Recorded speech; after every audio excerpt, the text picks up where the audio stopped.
শ্রী শ্রী রামকৃষ্ণ পরমহংসদেবের নাম কে না জানে।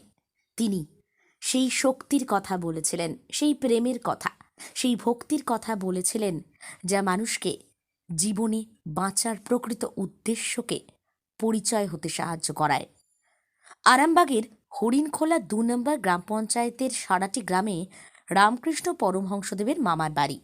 আবার সেই পুণ্যভূমিতে তৈরি হয়েছিল মা চন্দ্রমণি আশ্রম। ভক্তিমূলক নানা অনুষ্ঠান এই আশ্রমে হয়। সারাটি গ্রামবাসী এবং এলাকার মানুষের সহযোগিতায় গড়ে ওঠে মন্দির। পাশেই তার মামার বাড়ির ভিটে নতুন করে টিনের ছাউনি দিয়ে মাটির বাড়ি করা হয়েছে। সেখানে সাধু নিবাসও রয়েছে।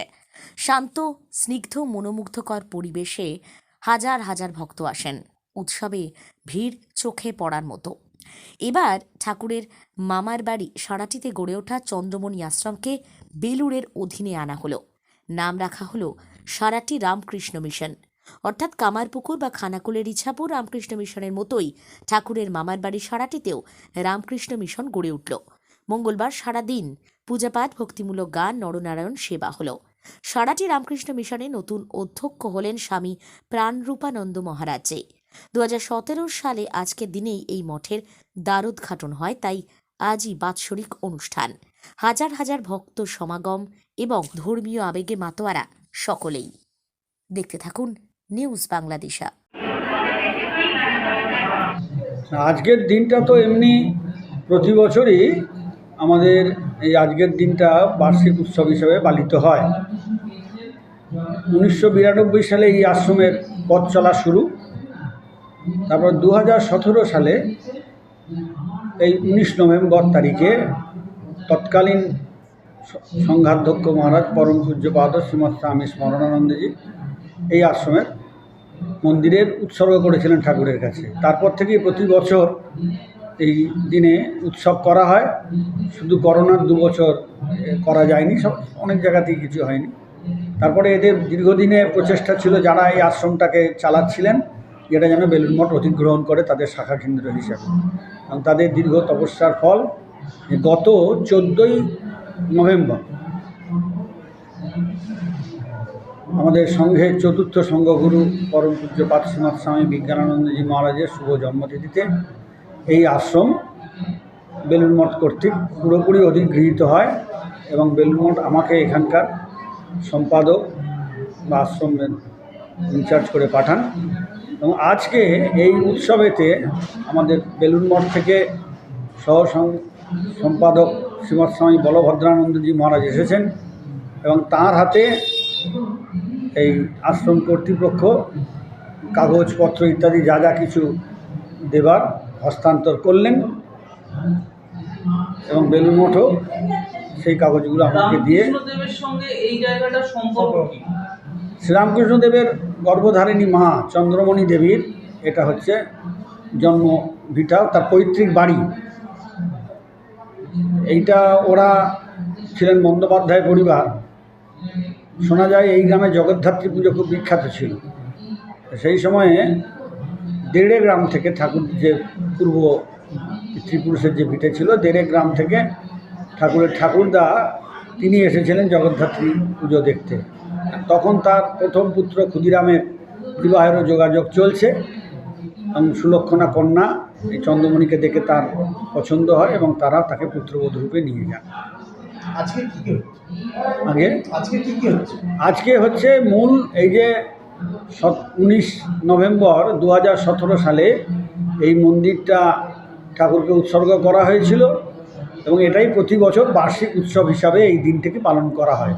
এবং তার সঙ্গে আজকে বিশেষ হলো যে এখানকার যারা ভক্তরা এই আশ্রমটা চালাতেন তারা আশ্রমের কাগজপত্র পুরোপুরি রামকৃষ্ণ মিশন বেলুড় মঠের হাতে হস্তান্তর করলেন এবং আজ থেকে পুরোপুরিভাবে এটা রামকৃষ্ণ মিশন বেলুড় মঠের একটা শাখা কেন্দ্র হিসেবে পরিগণিত। আমার নাম স্বামী প্রাণরূপানন্দ। আমি এসেছি বলতে যে এটা আরামবাগ লোকসভা কেন্দ্রের মধ্যেই হরিণখোলা 2 নম্বর পঞ্চায়েত অন্তর্গত সারাটি গ্রাম। আমি যখন প্রচারে গেছিলাম আমি কিন্তু সামনে দিয়ে পেরিয়ে গেছিলাম, কিন্তু ভেতরটার বিষয় আমি কিন্তু জানতাম না। একটা মঠ মিশন দেখতে পেয়েছি, ছবির মধ্যে আমরা দেখতে পেয়েছি একটা মঠ, একটা মিশন আছে, কিন্তু এর মাহাত্ম্য কি আমি জানতাম না। এটা যে মামার বাড়ি, ঠাকুরের যে মামার বাড়ি, এটা কিন্তু আমার মনে হয় আমি কেন আমার মনে হয় আজকে যারা লাখ লাখ মানুষ আছে তারা কিন্তু অনেকেই জানতো না। এটা এখানকার গ্রামবাসীরা খুব একটা সুন্দর পরিবেশ গড়ে উঠেছে, এখানকার গ্রামবাসীরা এটা সুন্দরভাবে চালাচ্ছিলেন, কিন্তু এটা বেলুর মঠে হস্তান্তর হলো। এটা একটা তো বিরাট বড় দিক, বিরাট বড় পাওয়া। এবং আজকে এই উৎসব অনুষ্ঠানের মধ্যে দিয়ে লাখো মানুষের ভিড়, পুণ্যার্থীরা আসছেন, দর্শন করছেন, ঠাকুর দর্শন করছেন এবং প্রসাদ এবং বিভিন্ন যে ঠাকুরের যে বাণী সেটা সবাই মিলে একবারে খুব একটা দেবতার যে একটা দেবত্বর যে স্থান সেটা আমরা খুব খুশি। এটা অনেক দিন ধরেই চলছিল প্রচেষ্টা। আর এটার মেন যে হোতা তিনি আমার ছোটদাদু, তিনি আজ নেই। তিনি থাকলে বোধহয় খুব খুশি হতেন। চণ্ডীদাস মহারাজ, তিনি আমার নিজের ছোটদাদু। আজ তিনি আর নেই। তিনি সমস্ত কিছু মানে আর কি সব কিছু এখানের যা কিছু কাজ মানে তিনিই করেছেন। তিনি মহারাজ ছিলেন, তিনি সারাটিতে একটা মন্দির প্রতিষ্ঠা করেছেন, এটাও তিনিই করেছেন। আজকে সেটা বেলুর মঠ হ্যান্ডওভার নিল।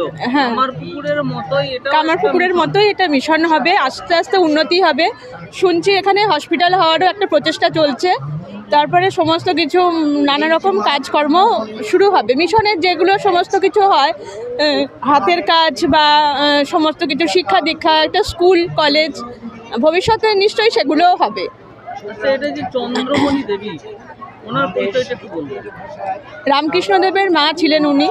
রামকৃষ্ণদেবেরও এটা মামাবাড়ি, আমারও এটা মামাবাড়ি। কেমন লাগছে এই বিষয়টা? সেটা তো খুবই ভালো লাগবে। মামাবাড়ি এবং আপনার মামাবাড়ি, সেটা তো খুবই ভালো লাগবে। এবং মানে আমার নিজের দাদু যে মানে সেই বংশজাতই আমি, সেটা আমার ভীষণ আনন্দের। পরিচয়টা দেবেন একটু? আমি দেবশ্রী মুখার্জি। আমার তিরোলে মানে বাপের বাড়ি, আর আমার এখানে মামার বাড়ি হচ্ছে শঙ্করী প্রসাদ বন্দ্যোপাধ্যায়। আমার দাদুর নিজের ছোট ভাই হচ্ছে চণ্ডীদাস মহারাজ, আমার ছোটদাদু। তিনি এগুলো সমস্ত প্রচেষ্টা করে তিনিই বের করেছেন এগুলো। ঠাকুরের মামাদের বংশধর আপনার? হ্যাঁ, মানে এই একই বাড়ি, একই ভিটে। আরামবাগ মতিলাল টেলিশপ ও স্যামসাং সার্ভিস সেন্টার, অনলাইন বা যে কোনো দোকানের থেকে সস্তা।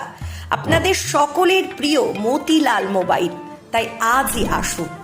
পুরানো মোবাইল সারানোর চেয়ে বেশি দামে এক্সচেঞ্জ, 0% ইন্টারেস্টে, 0 ডাউন পেমেন্ট, 0 কস্টে মোবাইল ফাইন্যান্সের সুবিধা। আমাদের ঠিকানা পুরাতন বাজার, আরামবাগ হেডপোস্ট অফিসের বিপরীতে, আরামবাগ হুগলি। আমাদের যোগাযোগ নাম্বার 7001304430।